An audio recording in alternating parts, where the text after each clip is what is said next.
Estamos continuando con la serie de temas que traemos cada jueves.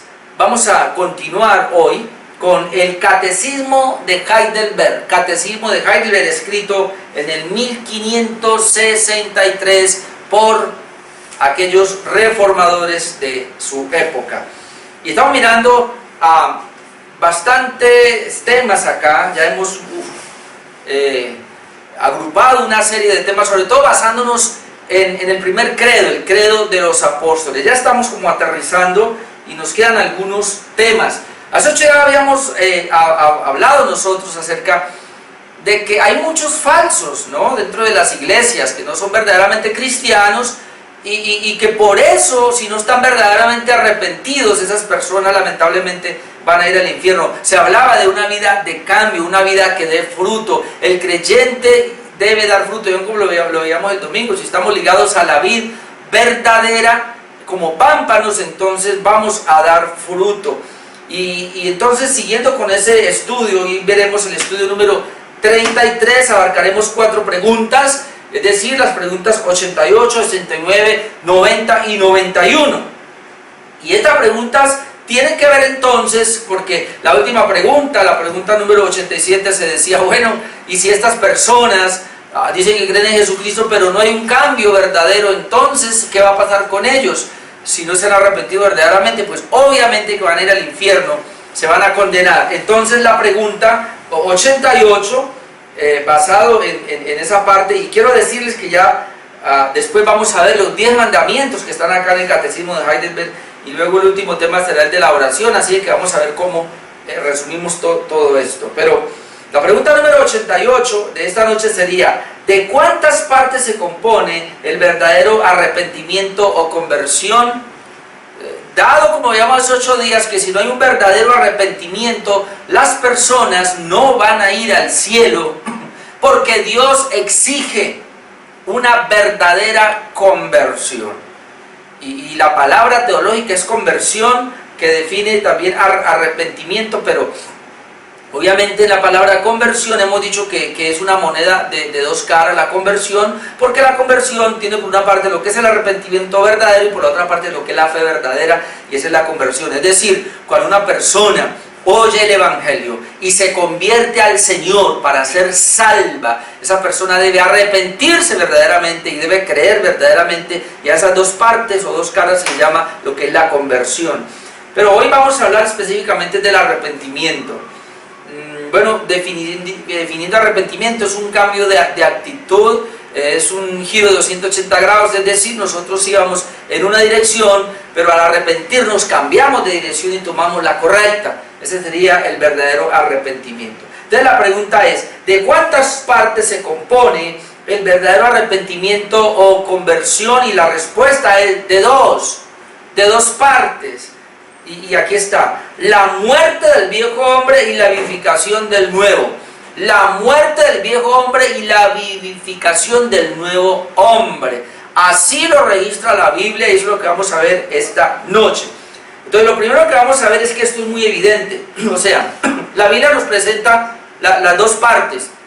Cuando hablamos del verdadero arrepentimiento, la Biblia presenta las 2 partes, es decir, que hay un abandono a la vida antigua, pero se asume una nueva vida. Eso es muy importante que lo entendamos. Arrepentimiento no es solamente, la gente confunde arrepentimiento con remordimiento. No es decir, ay, me duele haber pecado, me duele haberle fallado a Dios. Hay mucha gente, inclusive algunos, que vienen a esta iglesia, me dicen a mí constantemente, ay, me duele porque no pude ir al culto, ay, pero ¿qué pasa? Pero siguen las próximas reuniones y igual no vienen al culto, no les importa. Entonces eso es remordimiento. Remordimiento es sentir dolor y hasta llorar por una falla, por un pecado que se cometió, pero lo sigue cometiendo. Eso es remordimiento, así como le pasó a Judas. Judas en su remordimiento devolvió las monedas, pero fue y se ahorcó, él se condenó. Un verdadero arrepentimiento, aunque lleva remordimiento, es decir, se duele por lo que ha hecho, da un cambio, es decir, no repite esa acción. Ya sintió dolor por haber fallado y dejó esa acción y ahora cambió. Ese sería, aquí vemos, sería la muerte al viejo hombre. Es decir, ya no vuelve a repetir esa parte. Pero no solo se queda ahí, sino que hay la vivificación del nuevo hombre. Es decir, el arrepentimiento sería una renuncia total al pecado, pero una consagración total a Dios. Esas dos partes hay que tenerlas claras, porque la Biblia las tiene claras y las vamos a leer ahora. O sea, no es que el arrepentimiento, porque mucha gente en las iglesias creen que el arrepentimiento es abandonar el mundo. Entonces ya no peco, ya no hago nada del mundo, pero viven una vida pasiva. Es decir, no hacen nada para el mundo, pero no hacen nada para Dios. Eso no es arrepentimiento. Es renunciar a todo lo del mundo, pero consagrarse a Dios para hacer ahora para Dios. Y así lo presenta la Biblia. Eso es lo que se llama el verdadero arrepentimiento. Entonces, ¿cómo sabemos que usted verdaderamente se ha arrepentido? Porque usted ha renunciado totalmente al pecado, pero usted ahora se ha consagrado a Dios y vive para Dios. O sea, el hombre no se queda en una parte neutra. El hombre es un ser humano de acción. O peca o vive en santidad, pero no es que está ni lo uno ni lo otro. Eso no existe. El hombre se entrega totalmente al pecado o se entrega totalmente a una consagración. De hecho, Jesucristo dijo: yo lo prefiero o que esté frío espiritualmente, que lo manda al infierno de una, o está calientico para llevármelo, pero aguas tibias yo no quiero. Así el Señor habla y así es, y la Biblia lo deja claro. Entonces vamos a mirar cómo está claro en Romanos capítulo 6. Romanos capítulo 6, versículo 4. Mire lo que dice Romanos capítulo 6, versículo 4. Y déjeme leerle hasta el 6. Porque somos sepultados juntamente con Él para muerte por el bautismo. Una semejanza que Cristo murió, nosotros con Cristo hemos muerto.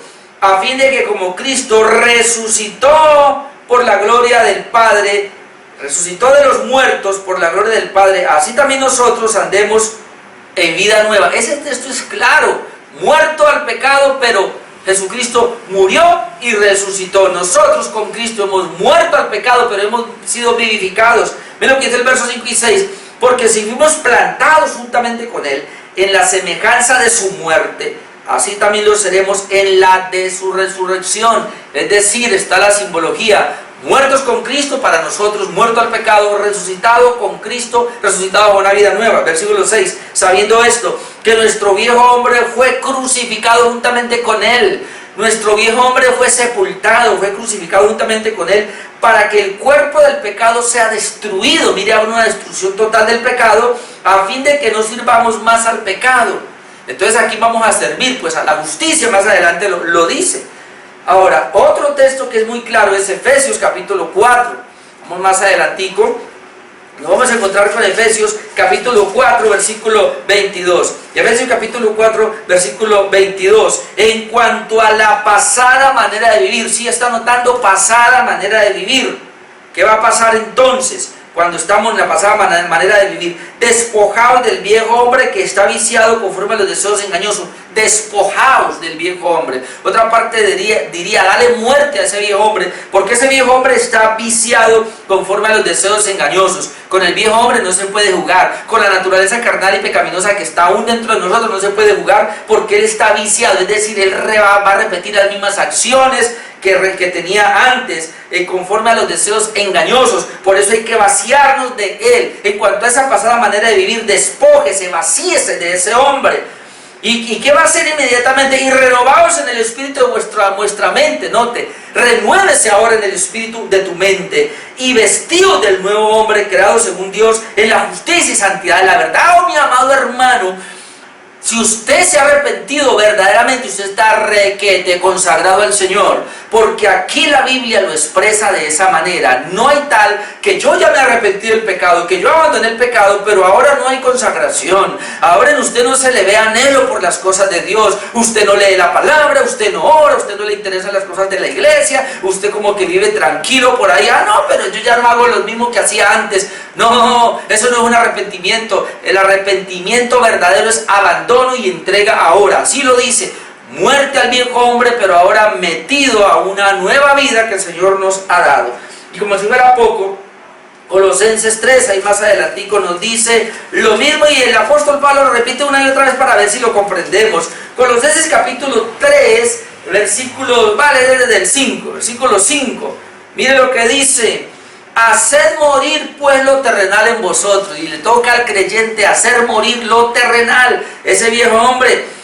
Y aquí ¿qué es lo terrenal? Pues fornicación, impurezas, pasiones desordenadas, malos deseos y avaricias, que es idolatría, cosas por las cuales la ira de Dios viene sobre los hijos de desobediencia. Si la ira de Dios viene sobre los hijos de desobediencia, y si nosotros vamos a repetir estas acciones del pasado, esa ira de Dios va a venir sobre nosotros. No vaya a pensar que no. En las cuales vosotros también anduvisteis en otro tiempo y vivíais en ellas. Nosotros, dice aquí claramente, anduvimos en otro tiempo cuando vivíais en ellas, tiempo pasado, pero ahora que es cristiano, ahora que es creyente, ahora que se ha arrepentido, pero ahora dejad también vosotros todas estas cosas. Al creyente le toca dejar, al creyente le toca abandonar. ¿Qué cosas? Ira, enojo, malicia, blasfemia, palabras deshonestas de vuestra boca. La mentira, es decir, no mintáis los unos a los otros, habiendo despojado del viejo hombre con sus hechos. Y otra vez, habiendo despojado, renunciado, quitado el viejo hombre con sus hechos. Y luego dice, y revestido del nuevo, el cual conforme a la imagen del que lo creó se va renovando hasta el conocimiento pleno. Pudiera seguir leyendo ahí y usted puede encontrar que el énfasis es que el creyente ahora vive una nueva vida. Pero porque él se ha despojado de la vida vieja, y esa vida nueva ahora es la que lo tiene claro. Y 2 Corintios 5:17, que es muy clara para todos nosotros, de modo que si alguno está en Cristo, nueva criatura o nueva creación es. Si alguno está en Cristo, es decir, si alguno se ha arrepentido de sus pecados, si alguno ha creído en Jesucristo, ahora es hijo de Dios porque se convirtió, porque en él ha habido un nuevo nacimiento, entonces dice, ahora es una nueva creación, es una nueva criatura. Y note lo que dice, las cosas viejas pasaron, he aquí ahora todas son hechas nuevas. Lo primero que dice, algo que ya pasó, las cosas viejas pasaron para no repetirlas ahora, y ahora todo es hecho nuevo, es decir, el Señor está haciendo cosas nuevas en nosotros.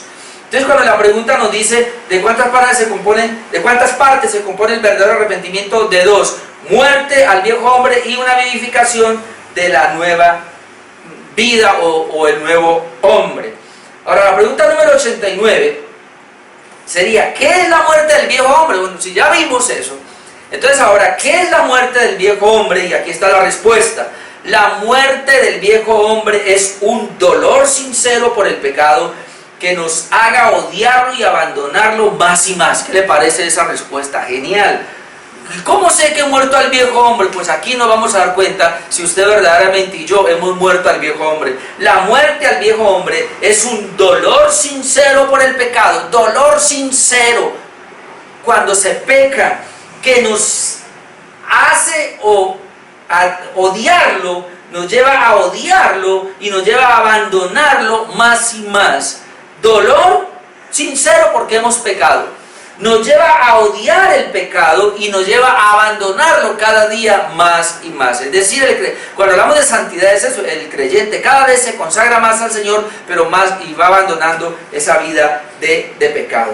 Entonces vamos a ver cómo algunos textos nos hablan que son muy contundentes, y vamos a ir un momentico al Antiguo Testamento, a Joel capítulo 2. Joel, por ahí está Oseas, Joel lo puede buscar, y si no alcanza, pues lea, yo le leo. Joel capítulo 2 versículos 13 y versículos 14. Miren lo que dice. Bueno, voy a leer desde el 12.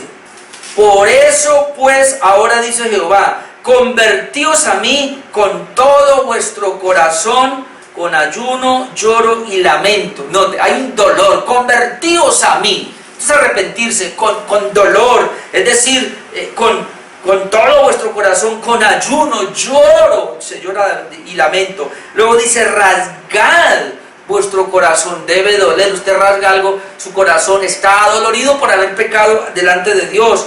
Y no vuestros vestidos, y convertíos a Jehová vuestro Dios, porque misericordioso es y clemente, tardo para la ira y grande en misericordia, y que se duele del castigo. Esa es una parte. Ahora, Hebreos 1, estamos hablando de que es un dolor por el pecado. Cuando una persona realmente se ha arrepentido, verdaderamente ella siente dolor cuando peca, cuando le ha fallado a Dios. No es que ahora el pastor le pregunta algo, un pecado, porque no venir al culto es un pecado, eso sí.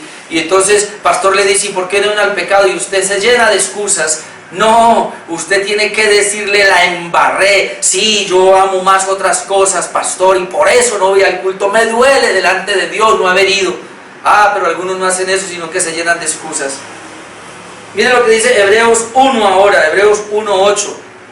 Y esto es impactante porque aunque habla de Jesucristo, y aunque se refiere este texto a Jesucristo, podemos tomarlo como para nosotros también. Hebreos 1:8 y 9. Hebreos 1:8 y 9. Mas del Hijo dice, tu trono, oh Dios, por el siglo del siglo, centro de equidad es centro de tu trono. Has amado la justicia y aborrecido la maldad, por lo cual te ungió Dios, el Dios tuyo, con óleo de alegría más que a tus compañeros. ¿Qué era la característica de Jesucristo? Que Él había llegado a amar la justicia y luego había aborrecido la maldad. Algo que yo he enseñado aquí mucho es eso. Cuando uno comienza a conocer la palabra, cuando uno comienza a conocer la justicia de Dios, el Evangelio, uno se mete tanto que lo ama. Y cuando uno ama esto, aborrece el pecado, aborrece lo que va en contra, obviamente, de la palabra de Dios. Por eso dice que Jesucristo amó la justicia. Yo antes tenía esto trocado y pensaba que era aborrezca la maldad y conságrese al Señor. Pero acá, eso se hace inicialmente, pero luego, cuando ya estamos consagrados al Señor, si usted tiene un problema con un pecado, hay que hacer lo que Jesucristo hizo. Que Él amó la justicia, es decir, se entregó. En mi caso ha sido así. Cuando yo me entrego a la justicia, es decir, a las cosas de Dios, y comienzo a buscar su palabra y a orar y me meto más y a decirle, Señor, santifícame más, pues me doy cuenta que comienzo a aborrecer el pecado, esas cosas que a Dios no le agradan. Y esa es parte de lo que está diciendo acá el texto. ¿Y cómo lo hacemos? Romanos 8:13, que aquí lo hemos dicho hasta la saciedad.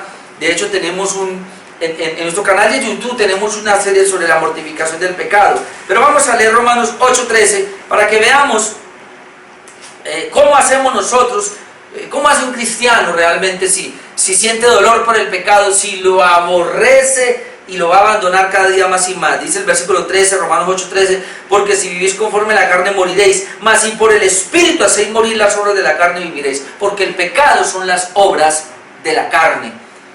Y la obra de Dios en nosotros es la santidad. Entonces, todo lo que hacemos aquí, las obras de la carne, es pecado. ¿Qué hay que hacer? Hacer morir. ¿Cómo? Por el Espíritu. El Espíritu Santo está en nosotros, nos llena, nos capacita. Y por medio del Espíritu Santo hacemos morir las obras de la carne, es decir, el pecado que está en nosotros. Los teólogos, los puritanos llamaban a esto la mortificación del pecado. Hay que mortificar el pecado por la obra del Espíritu Santo en nuestras vidas. Y pregunta número 90. ¿Qué es la vivificación del nuevo hombre? Entonces, ¿qué es lo que estamos viendo en esta hora y en estas preguntas? Número 1, ¿qué es el verdadero arrepentimiento? Dijimos que es abandonar la vida vieja y tomar la vida nueva. Vimos la pregunta 88. La pregunta 89, entonces estábamos hablando, ¿qué es entonces ese abandonar de ese viejo hombre? Aquí lo vimos, la mortificación del pecado, pudiéramos decir. Ahora la pregunta número 90 es, ¿qué es la vivificación del nuevo hombre? Pues respondiendo a lo que ya dijimos, pero ¿qué es esa vivificación? Mire la respuesta que da el Catecismo de Heidelberg. Un gozo sincero en Dios a través de Cristo, que nos haga deleitarnos en vivir de acuerdo a la voluntad de Dios en toda clase de buenas obras. ¿Qué es la vivificación del Espíritu? Si bien es cierto entonces que en la primera parte del viejo hombre implica abandonarlo, implica llegar a odiarlo, el pecado, implica llegar a dejarlo cada vez más. Ahora la otra parte de la vivificación del nuevo hombre implica un gozo sincero en Dios a través de Cristo. Sería la primera parte. Una persona se goza sinceramente a través de Cristo. Y lo otro sería que nos haga deleitarnos en vivir de acuerdo a la voluntad de Dios en toda clase de buenas obras. Es decir, no solamente nos gozamos en Cristo Jesús, nos deleitamos en Cristo Jesús, sino que ahora también hay un deleite en vivir acorde a la voluntad de Dios. Entonces vamos a ver esas dos partes. La primera, gozar de paz espiritual, gozarnos en Dios. A Romanos 5:1, ya que estamos ahí en Romanos, Atrás vamos a ver el versículo Romanos 5:1, dice: justificados pues por la fe, tenemos paz para con Dios por medio de nuestro Señor Jesucristo. Una persona que ha sido justificada por la fe que tiene paz para con Dios. Tiene paz en su corazón, porque arregló el problema que tenía con Dios, ahora tiene paz con Dios, tiene paz en su corazón, tiene paz en el entorno. Es una persona que vive llena de gozo. Por eso el mismo Romanos capítulo 14, versículo 17, Romanos capítulo 14, versículo 17 dice: porque el reino de Dios no es comida ni bebida, sino justicia, paz y gozo en el Espíritu Santo. ¿Qué es el reino de Dios? No es comida. Y hoy día se habla mucho de la prosperidad. ¿Qué es el reino de Dios? No es bebida. Hoy día se habla mucho de esta falsa teología de la prosperidad, de estar bien. Entonces, ¿qué es el reino de Dios? Es justicia, paz y gozo en el Espíritu Santo. El reino de Dios consiste en una vida justificada, ser justo delante de Dios. El reino de Dios consiste en paz, en tener la paz de Dios que sobrepasa todo entendimiento. El reino de Dios consiste en tener gozo en el Espíritu Santo. Es decir, tal vez no tenga dinero o puede estar enfermo ahora, qué sé yo, pero usted tiene un gozo inefable, un gozo que nadie se lo va a quitar, porque usted está tranquilo, está en una paz inmensa. Como una amiga de nosotros de muchos años que estos días pues la hemos contactado, nos contactó, está en Estados Unidos, tuvo un accidente estos días, creo que fue el sábado y no estoy mal, y está hospitalizada, y esta mañana podíamos hablar con ella, y ella decía que aún en ese hospital donde ella está, ella siente un gozo. Está tranquila porque está en las manos de Dios. Y qué bueno saber, si por alguna razón usted sufre del COVID o tiene algo, le pasa, le sucede, usted tranquilo, y si tiene que ir a una UCI, usted allí gócese con el Señor. Si Dios lo lleva, mucho mejor, y si lo deja acá, pues gloria a Dios. Pero es un gozo que no se cambia por nada. Si no tiene dinero, si no disfrutó de cosas, si no tiene que comer, gócese. Porque el reino de Dios no consiste ni en comida, ni en bebida, ni nada de esta tierra. El reino de Dios consiste en justicia, paz y gozo en el Espíritu Santo. Y eso es un deleite de un cristiano verdadero, porque él abandonó la vieja naturaleza, está en una vida nueva de gozo. Eso es lo que dice la palabra de Dios. Y podríamos ir un momentico a Isaías 57:15. Isaías, Antiguo Testamento 57:15, y miren lo que nos dice. Isaías 57:15: porque así dijo el alto y sublime, el que habita la eternidad y cuyo nombre es el Santo: yo habito en la altura y la santidad. Escuche: y con el quebrantado y humilde de espíritu. ¿Para qué? Para hacer vivir el espíritu de los humildes y para vivificar el corazón de los quebrantados. Note: para hacer vivir el espíritu de los humildes y para vivificar el corazón de los quebrantados. ¿Quién dijo que la vida cristiana es aburrida? ¿Quién dijo que ser cristiano es estar por ahí, pobrecito, ay, le quitaron todo, ya no toma, no baila, no fuma, no se embriaga, ya no peca, pobrecito, le quitaron los deleites? ¿Quién dijo eso? Oh, el mayor deleite, hermano, es gozarnos en la presencia de Dios. Cuando el Señor viene a nuestro corazón y nos da esa nueva vida, hay un gozo en esa nueva vida. Si usted dice que es cristiano y no tiene ese gozo, tiene que revisarse, porque el creyente se goza. Y aún uno puede hacer, en el caso mío, últimamente estoy practicando el ejercicio de la bicicleta, y donde yo voy, yo me gozo de ver la naturaleza de Dios, yo me gozo de todo lo que hay alrededor mío. Entonces uno debe gozarse en todo y por todo, porque es el gozo que está internamente. Lo segundo es que la vida espiritual, bueno, ya lo dije ahí, pero es gozosa, y la Biblia nos habla de esa manera. Lo que pasa es que dije primero gozar de paz espiritual, y la vida espiritual es gozosa. Pero miren otros textos acá, Romanos 8:10. Es muy importante que miremos estos pasajes porque la vida cristiana no es aburrida. Romanos 8:10 y 11. Romanos 8:10. Pero si Cristo está en vosotros, el cuerpo en verdad está muerto a causa del pecado, mas el Espíritu vive a causa de la justicia. El Espíritu vive en nosotros a causa de la justicia. Y si el Espíritu de aquel que levantó de los muertos a Jesús mora en nosotros, el que levantó de los muertos a Jesús, escuche, vivificará también vuestros cuerpos mortales por su Espíritu que mora en vosotros. El Espíritu de nosotros vivifica aún nuestros cuerpos por medio del Espíritu Santo, es decir, un cuerpo sonriente, una vida alegre. Yo no sé por qué ¿y usted cómo está, hermano? No, contento, gloria a Dios, no es que el Espíritu Santo que está en mí me vivifica. Romanos 7:22, atrasito. Romanos 7:22, mire lo que dice. Porque según el hombre interior me deleito en la ley de Dios. Pablo dijo, según el hombre interior, la nueva vida que tengo. ¿Qué hace esa nueva vida? ¿Qué hace el hombre interior? Me deleito en la ley de Dios. Hermano, si usted no se deleita en la palabra, si usted no se deleita leyendo la palabra, si usted no se deleita escuchando buenos mensajes, entonces dudo que sea cristiano, porque el cristiano, el creyente, tiene como un imán interno que él quiere la palabra de Dios, quiere las cosas de Dios. A un mensaje, no importa si es una hora, yo lo voy a oír. Ahora que estamos mandando estos Evangelio Express, yo espero que usted se goce y se deleite también, es así, chispitas del Evangelio, pero gócese más en un tema total, en un tema completo, de una hora, hora y media, una serie de temas que usted puede encontrar. Ay, el pastor predicó sobre la gracia, hay 10 mensajes, yo voy a escucharlos uno por uno, cada día me escucho uno, deleítese en eso, pero si no, entonces no sé realmente. Pero aquí dice que según el hombre interior me deleito en la ley de Dios. Y pregunta número 91 de esta noche: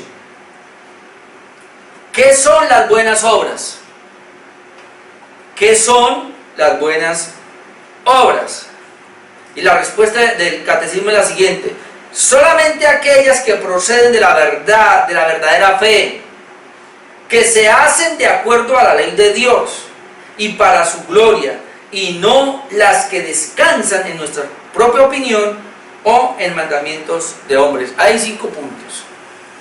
¿Qué son las buenas obras? Entonces, habíamos dicho nosotros que no somos salvos por buenas obras, pero que somos salvos para buenas obras. ¿Cómo saber que es una obra buena? O en otras palabras, un verdadero cristiano, una persona que ha abandonado el pecado y ahora está en la nueva vida, que es el tema de hoy, ella va a producir buenas obras.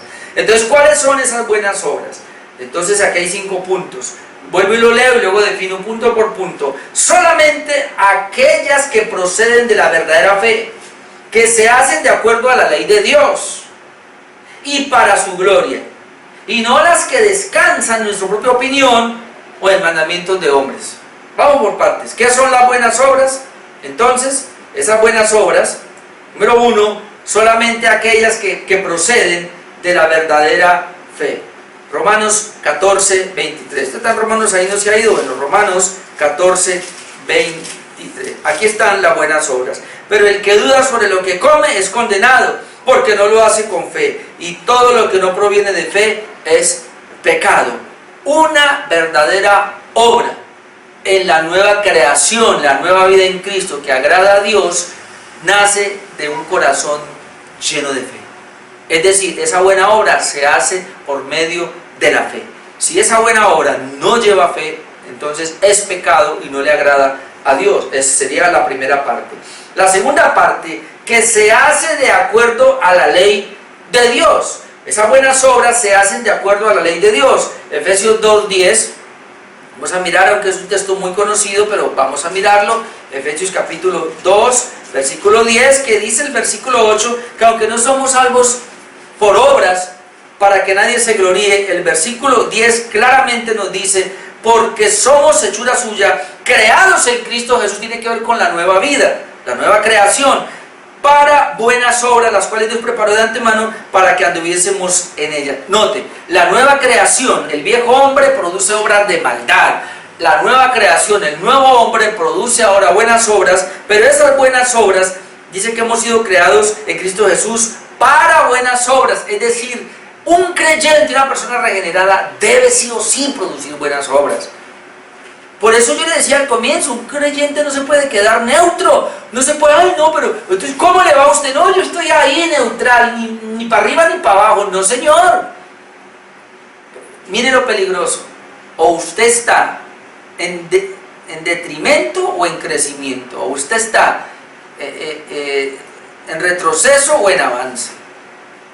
Y eso es muy peligroso, tiene que tener cuidado con eso, porque dice que las buenas obras son creadas en Cristo Jesús. Fuimos creados en Cristo Jesús para buenas obras, las cuales Dios preparó de antemano para que anduviésemos en ellas. Entonces esas buenas obras son las que están de acuerdo a la ley de Dios porque Dios las ha preparado. Es decir, no hay una buena obra si no está acorde a la palabra. Tiene que ser de fe, es decir, tiene que ser acorde a la palabra. Si lo que hacemos contradice la palabra de Dios, es una obra maldadosa.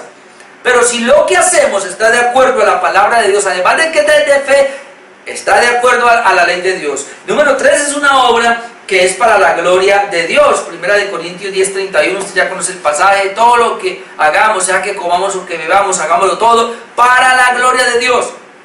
Cuando la obra es de Dios y una obra buena que agrada a Dios, el propósito de esa obra siempre es agradar a Dios.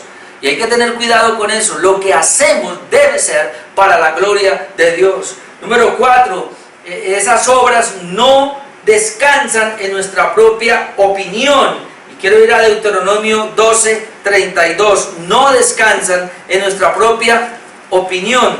Deuteronomio 12:32. Mira lo que dice. Cuídate de hacer todo lo que yo te mando. No añadirás a ello, ni de ello quitarás. El Señor dice, yo le doy los mandamientos, yo le doy mi palabra, yo le doy mi voluntad. No añada a esa voluntad mía, no le ponga nada, pero tampoco le quite.